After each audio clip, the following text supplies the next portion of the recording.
It's safe to say that the summer reveals of Dragon Age The Veilguard have been less than ideal. Both the companion trailer and gameplay reveal have more dislikes than likes, and a lot of the comments are basically writing this game off as dead on arrival. But has the hatred for The Veilguard gone a bit too far? At this point, we've only seen bits and pieces of the game, but I feel like it's still too early to write the entire project off as a failure. There are certainly valid criticisms that can be levied against Dragon Age, but I'm hesitant to jump onto the negativity train before I've had a chance to play the game myself. So this week I sat down with WolfheartFPS to talk about the public perception of the Veilguard, analyze the criticism, and share our thoughts about an RPG we have been waiting on for 10 years. We'll be diving into the combat system, the state of the Dragon Age franchise compared to other IP, the God Mode controversy, hate bandwagons, and much, much more. So without further ado, let's buckle up, grab some iced coffee, and dive into the discussion, starting with our initial impressions of the Veilguard. What are your general opinions about Dragon Age The Veilguard so far? So right now I feel like I'm staying fairly neutral, kind of right in the middle, and the main reason for that is I feel like we still need more revealed to us. Yeah. There's still just so much to learn and so much to see, and we haven't really gotten that yet. So I'm trying not to be too opinionated on certain aspects, but overall I'd say that certain areas of the Veilguard are making me excited, while other areas I'm feeling a little bit concerned about.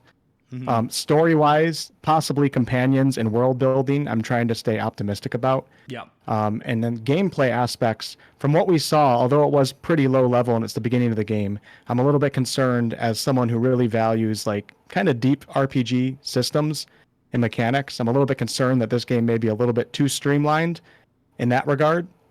Yeah. So I kind of have two things kind of pulling me, and I think right now I'm just kind of staying in the middle because of that. So just trying to see how it all plays out. Yeah, I feel kind of similarly about the about the game so far. I felt that, I will say, I think the switch from strategy to action will ultimately be a mistake. Dragon Age was in sort of a niche genre, and it was able to kind of like excel and stand out within that genre.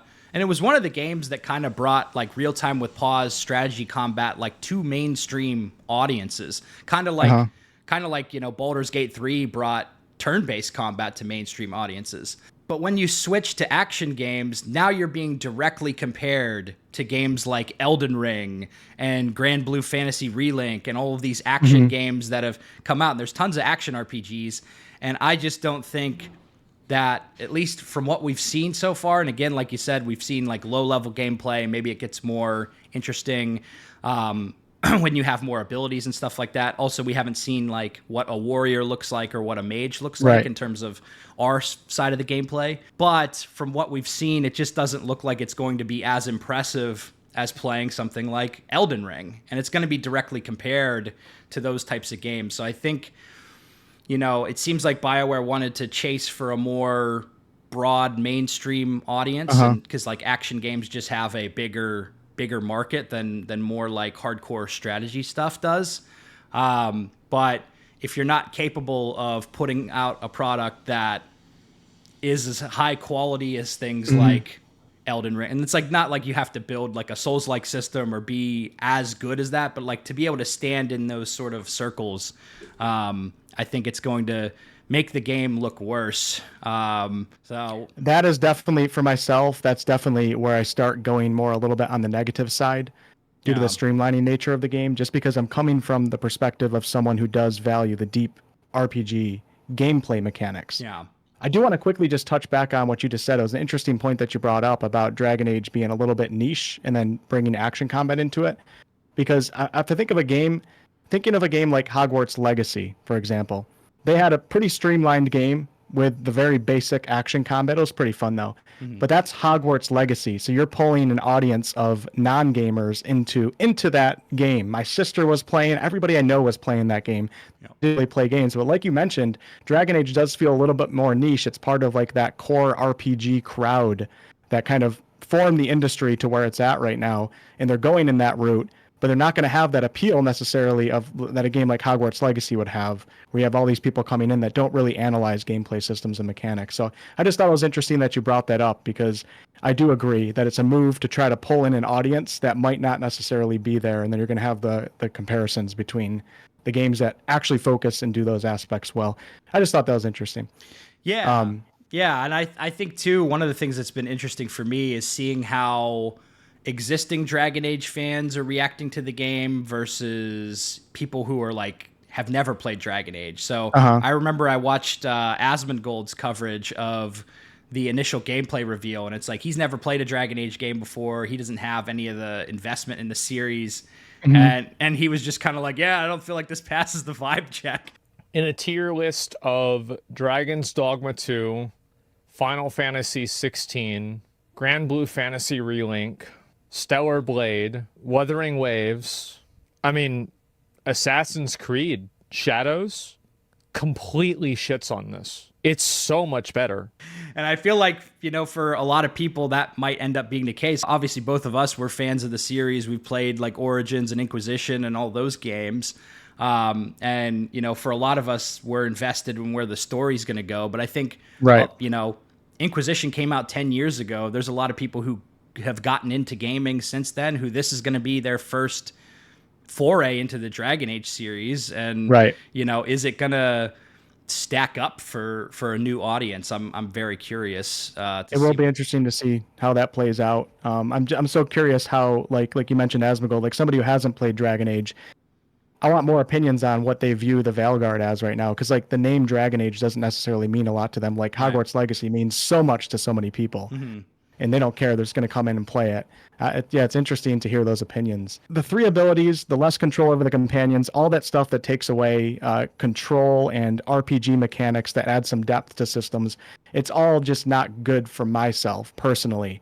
But we still have a lot more to see, and I'm hoping at the very least that it can be somewhat mediocre in this regards, and then the other aspects of the game can really pull me in.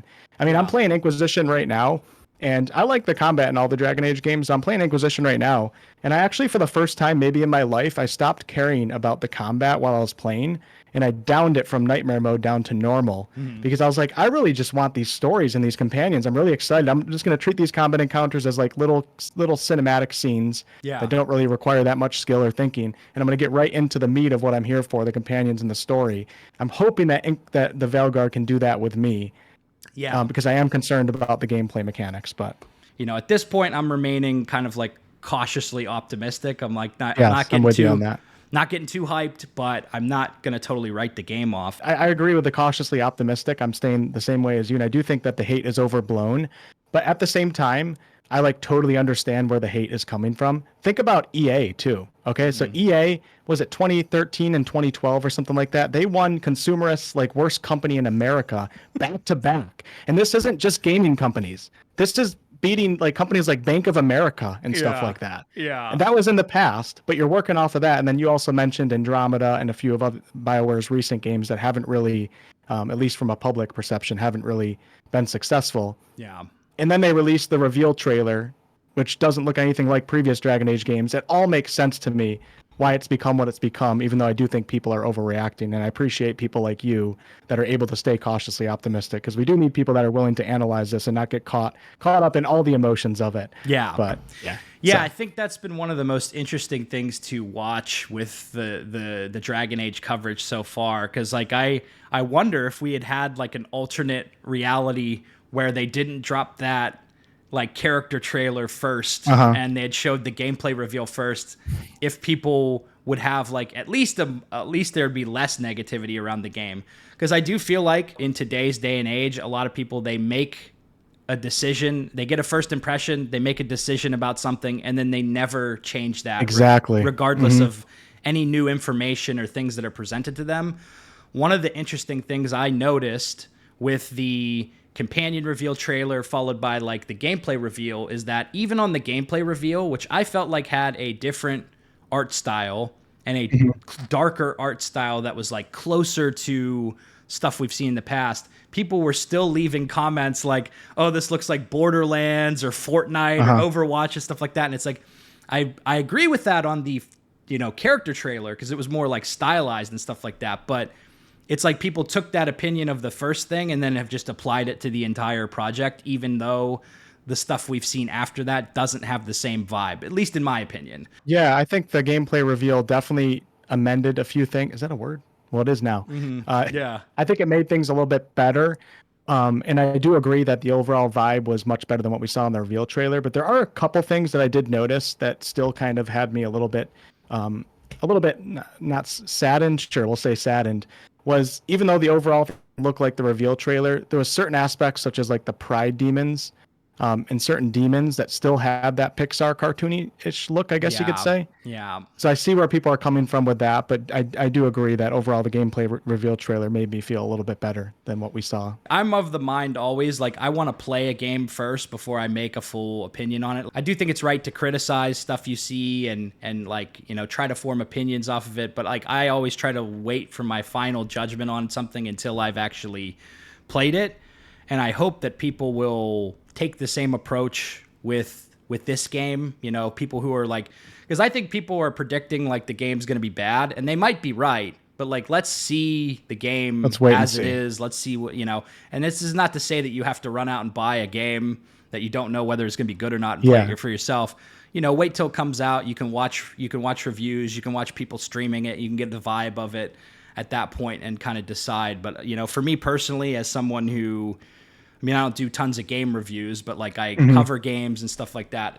For me, I want to wait until I can actually play a game for myself and like experience it before I fully judge a game or a product like that. So that's not good enough for everybody though, Dan. Yeah. I've been pretty neutral and fair, I think, to Dragon Age, and there's some people that are really mad at me for not going all out in the negativity right now. Yeah. Lost a few subscribers. So. Yeah. There's also people who are like not willing to take on any of the criticisms of the game or totally write off some of the things that people change. Like I did see I saw a bunch of comments when they started talking about the companion system, basically saying, well, I don't care that you can't control the companions because I never controlled the companions anyway. Right. And it's like, well, some of us did, and some of us still want to have that like depth in the system. Like, wouldn't it be better for that option to be there for the people who want to do that, Yeah. But I think a lot of people also get caught in the view where they can't see past how they feel about a game. Yeah. It goes like, both ways, 100%. Yeah, agreed. It's interesting too, because like I also follow some like gacha games, and there was a game that came out earlier. Wait, what, Dan? I got to get going. Yeah, exactly. Bye. I'm just kidding. Yeah. But there was a game that came out earlier this month. It was called Zenless Zone Zero. And I saw a similar kind of like hate bandwagon form around that game on launch day. Once like a core of negativity starts growing around a game, it like can grow and grow and grow on the internet. And I feel like something similar is happening with Dragon Age, where people are forming a negative opinion about the game and then jumping onto that, and it seems like there's a whole group of the audience who is just all in on hating the game and saying it's going to be bad and looking for reasons to hate the game. So I think this was kind of embodied in the discussion about the God mode toggle, and I wanted to get your thoughts on this too, but I'm not super invested in whether there is or isn't a God mode. Like, I'm not going to use it when I play. But if someone else wants to, toggle that on for their own experience, like I don't really care. But I feel like everyone's like, they put a God mode in the game, they're ruining Dragon Age, this is going to be a terrible game now. And it's like, all right.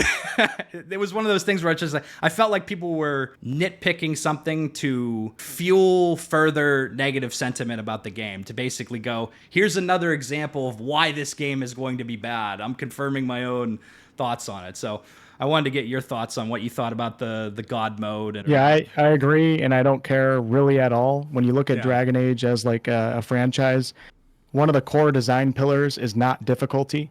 So this is not Elden Ring. This is not a Souls game. And From Software built their entire reputation on difficulty. Yeah. Everything about them is difficult games. Dragon Age is not like that. Right. It's always had different difficulties, and if you want to make it difficult, you have the options to play on Nightmare, etc. But let's be real, not all those modes are even like the greatest optimized. Like Nightmare on Dragon Age Inquisition feels super squishy. It's not even that great of a mode, to be honest with you. At least that's the way I feel. Yeah. But I feel like for a game like Dragon Age, where there's so much more than difficulty and it's not a core design pillar, I don't care what they do at all. Yeah. I mean, keep offering. It's the same as being pissed that a company might offer like a nightmare mode versus a super easy mode.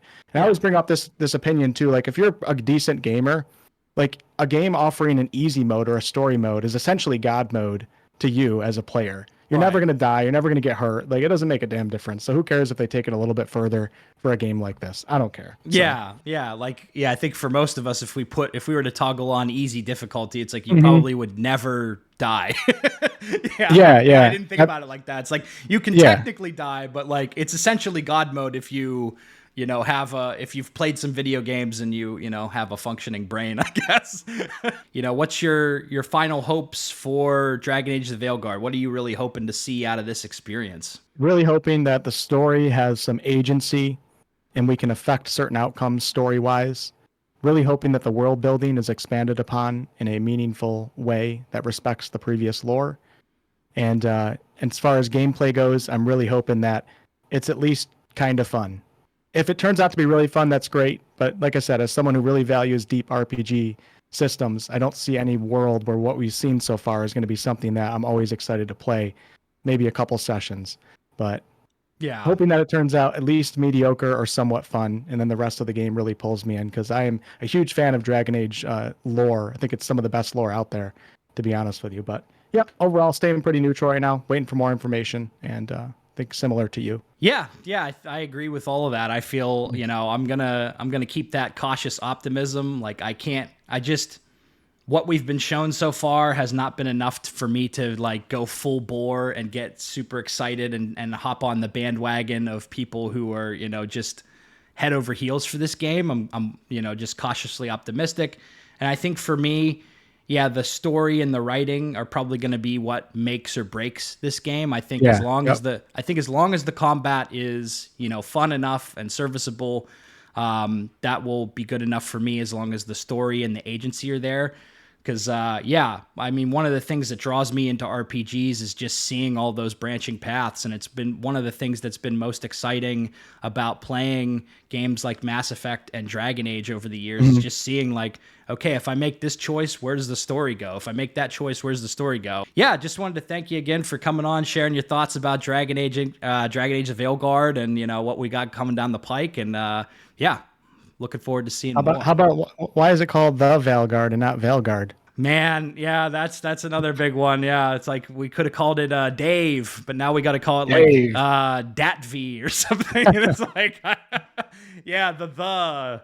Yeah. Well, thanks for having me. Appreciate it, man. Much appreciated. So there you have it. Wolf and I pretty much ended up on the same page about Dragon Age The Veilguard. We're both concerned about some of the changes to gameplay, but remain cautiously optimistic about the story, companions, etc. I personally think this game will live or die based on the strength of the writing and choices. Now, I'm not going to tell you to go pre-order the game or anything like that, and there are certainly things worth critiquing, like the exclusion of blood magic. Still salty about that one personally, but I also get the sense that some of the outrage or backlash against the Veilguard is more recreational in nature. So for now, let's just be patient and wait and see what the Veilguard ends up actually being when we can finally get it in our hands. If you're on the fence, wait for reviews, watch live streams on launch day, and make up your own mind. I hope you enjoyed this discussion with WolfheartFPS. Go subscribe to his channel if you haven't done so already. He makes a lot of great RPG content and will also be covering Dragon Age this fall, same as me. If you like this video, be sure to subscribe to Big Dan Gaming for more Dragon Age and RPG videos. Big shout out to all the channel members for supporting my content. Until next time, this has been Big Dan. I should go.